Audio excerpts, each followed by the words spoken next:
मुंबई महापालिकेची निवडणूक पार पडल्यानंतर आता सत्ता स्थापनेकरता पडद्यामागे जोरदार हालचाली सुरू आहेत। बाळासाहेबांच्या स्मृतिदिनानिमित्ताने लवचिक राजकीय भूमिकेची भाषा करणाऱ्या राज ठाकरेंच्या वक्तव्याची जोरदार चर्चा आहे।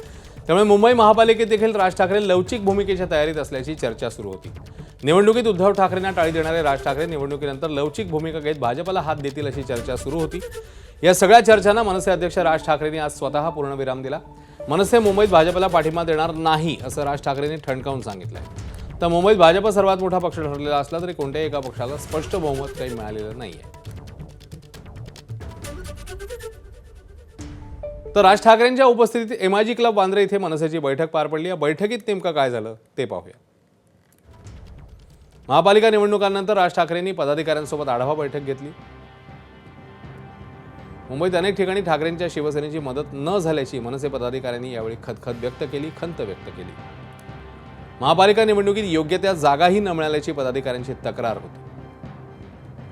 काही ठिकाणी अपक्ष उमेदवारही उभे करण्यात आल्यानं त्याचाही फटका बसला असंही या पदाधिकाऱ्यांनी सांगितलं। तर तक्रारी नको, आता कामाला लागा अशा मग राज ठाकरेंनी पदाधिकाऱ्यांना सूचना दिल्या।